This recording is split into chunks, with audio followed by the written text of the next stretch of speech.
All right, so today I want to talk about getting off the hamster wheel of buying leads. Talk about the concept of creating wealth in this business, but not just on the commissions that you're taking in right now, making that 2 to 1, 3 to 1, 4 to 1 ROI, but really just creating systems out of the profits that you are earning right now and building processes behind it. So, working your book of business is a very big piece of this once you're a few years in, and it can spit out a lot of profits, a lot of new clients where you never have to buy a lead again.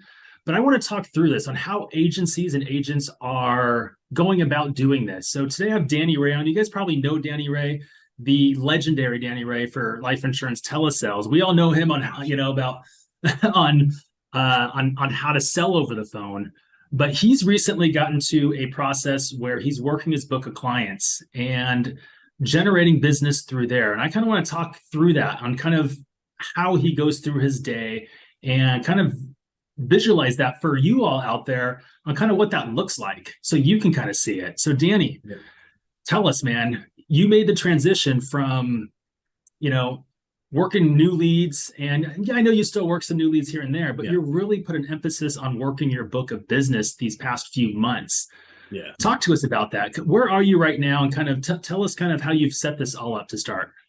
All right. I mean, obviously, when you're on the hamster wheel, doing your thing, it's really hard to get off it. But when you finally do, you really got to go ahead and the biggest thing I look at is loyalty, right? The client gives you loyalty when they buy a policy from you, so you got to return that loyalty. Okay, number one. Number two, and you got to really go ahead and it's not just a one and done deal. And that's unfortunate. A lot of agents out there, they got the one and done. Probably 9 out of 10 is one and done. You write it and you never talk to the client again. You're really leaving a lot of opportunity on the table. So what me and Lisa has done after the years of being on that wheel and pounding the phone, just like most agents do, is we got to a certain point where we woke up and said, you know what, we have an established business. Let's go ahead and switch gears. Okay. And what we did was we put, we hired an overseas back end office that really updates our clients and our book with the carriers, making sure who's in force and who's on the books, who lapsed, things of that nature. And what that has done is it given us an opportunity every single day to call and reach out to those clients. And the number one way we do that is basically having anniversaries every single day. We wake up and we log into our back office. We have all the anniversaries for that day and all the birthdays. And normally we have anywhere from 15 to 30 clients to call. Okay, so that gives us an opportunity to reach out to our clients. All right, and just if it's birthdays, now we don't walk into it either as this is a time to sell. We don't even do that. It's a time to service. You got to call your client. You got to show them that you care, and you're thinking about them, and it's not about the sale. All right. A lot of times when I get on the phone, because when you get on the phone, sometimes you get that client that the tonality says, "Okay, this is a sale, this is a backward door or a creative way to try to sell me something," and when you hear that, you got to really go ahead and address the elephant in the room and say, "Let's address the elephant in the room." This is not a sales call. This is an opportunity call for you. We need to update your beneficiaries. We haven't spoken to you in a couple of years. Okay. This is very, very important because God forbid when you pass away, we need to make sure that your information is up to date so it runs extremely smooth for your family. Okay. And that's what we're here for. This is what this call is all about. And I have a list of questions that will just maybe have the client. You want the client to start talking. You want this client to start talking about the pros and cons of the policy, or if their financial circumstances changed. So that's where it starts. And then you let the client talk. You ask good questions. And as you go along, you'll be shocked by the third or fourth question. I got clients saying, well, you know what? I've been thinking about, adding to my policy. Or I've been thinking about, can you get children's whole life policies for my grandkids?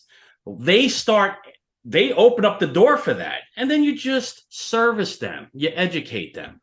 All right. We don't try to sell on the first phone call. Sometimes it happens like the other day, but it sets the tone. You send them over a couple of brochures. The beauty about me and Lisa is the dynamic duo, I call us now, because You I'll really are. call them and then she'll reach out to them.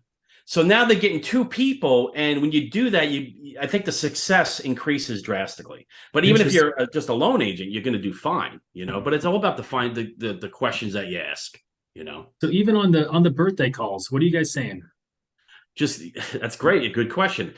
We reach out, okay. We either leave a voicemail if we can't get them on the phone, and then we send them an email. But when we get them on the phone, we basically say, hey, Mrs. Jones, just want to give you a call. Okay, wish you a happy 75th birthday or 81st birthday. And the response we get are incredible because they're so excited and thankful that we're calling out. Because unfortunately, some of their family members don't even. Yeah. So you really hit a spot and they remember that. That's something that it really hits them. It hits them at the emotion. Like, yeah, these guys can, and we don't even talk about sale. Do you have any questions with your policy? And we don't even talk about that. We just want to wish you a happy birthday. That's all. That's what this is all about. And we let them know that, your anniversary is coming up in a few months. We'll definitely reach back to you and go over your policy. And sometimes when you do that, when you don't pressure them, but they don't see a sale coming, they'll open the door for that. So it's just about going into it a mindset of servicing, not going on the phone like, all right, how can I try to sell this person? You don't want to have that mindset. You want to go into it. It's a relationship business. You got to think of it as you're plowing your field. Okay, you're laying down the seed. All right, and then you're going to water it for when the sun comes out. When that sun comes out, I'm very confident that both me and Lisa combined, we can write 10, 15 policies in a day sometimes. No doubt about it, the way this is starting to work out. So it's all about the journey of getting to that point. Absolutely. Yeah, and I mean, it's today's Monday that we're having this call. Yep. Friday, tell us about your day on Friday. How many opportunities did you have lined up when you walked into your CRM, and kind of walk us through your day, just so agents can see a typical day and kind of what you did there. Yeah, so Friday I walked in, obviously walked 15 feet to my office in my home from my kitchen. It's funny, me and Lisa are on exactly the opposite end of the house in our offices, and we meet in the kitchen during the day. So it's pretty cool like that. But anyway, I walk in my office. First thing I do is I log into my back office, and right then and there, boom, I got all the anniversaries, all the birthdays. Lisa usually handles the birthdays, okay, and I'll start to I'll go back at the anniversaries. And this actually works too, guys, if you have LOA agents, because that's your book of business too. You own those clients, right? So this is one of those clients that I never talked to. It was actually an agent, an LOA agent, okay, from a while ago that I called up. That's our book. So I gave her a call. Okay, it started off with, she could tell she was a little hesitant. But I just started off and say, listen, I just wanted to give you a call. I'm here to go and update you things. The agent that you currently were doing business with when you got the policy, okay, he's no longer with us. Great guy, just didn't follow our culture. So we just followed that way. And then I just went into it, basically saying, okay, I just want to update your policy. So I pull up their policy or her policy, and I'm going over, this one actually had two policies. So I said, all right, you have a $25,000 policy from, a couple of years ago, and it looks like a year later, you updated the policy and added on another 10. And she's like, yeah. And then we just started talking. I just started, asking questions like, had your financial circumstances changed? And she goes, no. And then you just zip your lip. Once they start talking, just let them talk. I'm about 70 years old. I'm done with this. I'm about to retire. I just want to relax, and then let them talk. So from that point, it went into, is the coverage that you currently have right now, is it secure for you? And she's like, you know what? I'm thinking about maybe adding maybe 5,000. I'm like, okay, I could definitely, when you're ready to do that. Again, I'm not pushing. I'm not jumping on that sale. All right, great. Whenever you're ready, I can definitely do that for you. I want to make it so she feels different. Like she's not being sales. She's being serviced, So, and then she'll go back into, I'm thinking about getting my grandkids some policies too. So I go into that a little bit and explain to her the options that she has. And what's good about me is all my son Danny's is got probably more insurance than most adults, right? So he's got a Foresters policy, Gerber, Mutual of Omaha. My son Danny's overinsured, right? So I can relate with the client. Listen, this is what I got my son. Okay, this is what I got my son. So I explain the situation to her and had different options that she has. And then I get down to I'm looking at the questions right now too. And then I get down to, you wear any life insurance options that may be beneficial to you?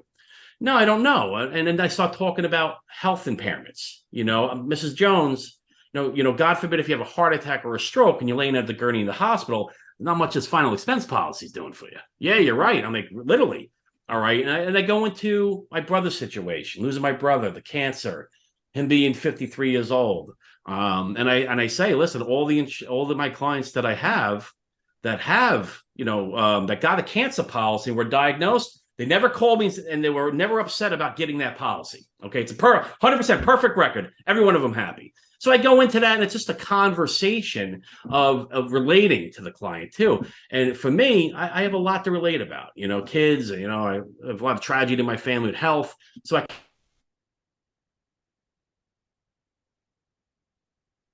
can relate with them a lot better. So, and when you go at it, not being a salesy kind of call and a service call, they'll open the door for business all by themselves. And all you got to do is just be patient and have the conversation. That conversation went on for a little over an hour.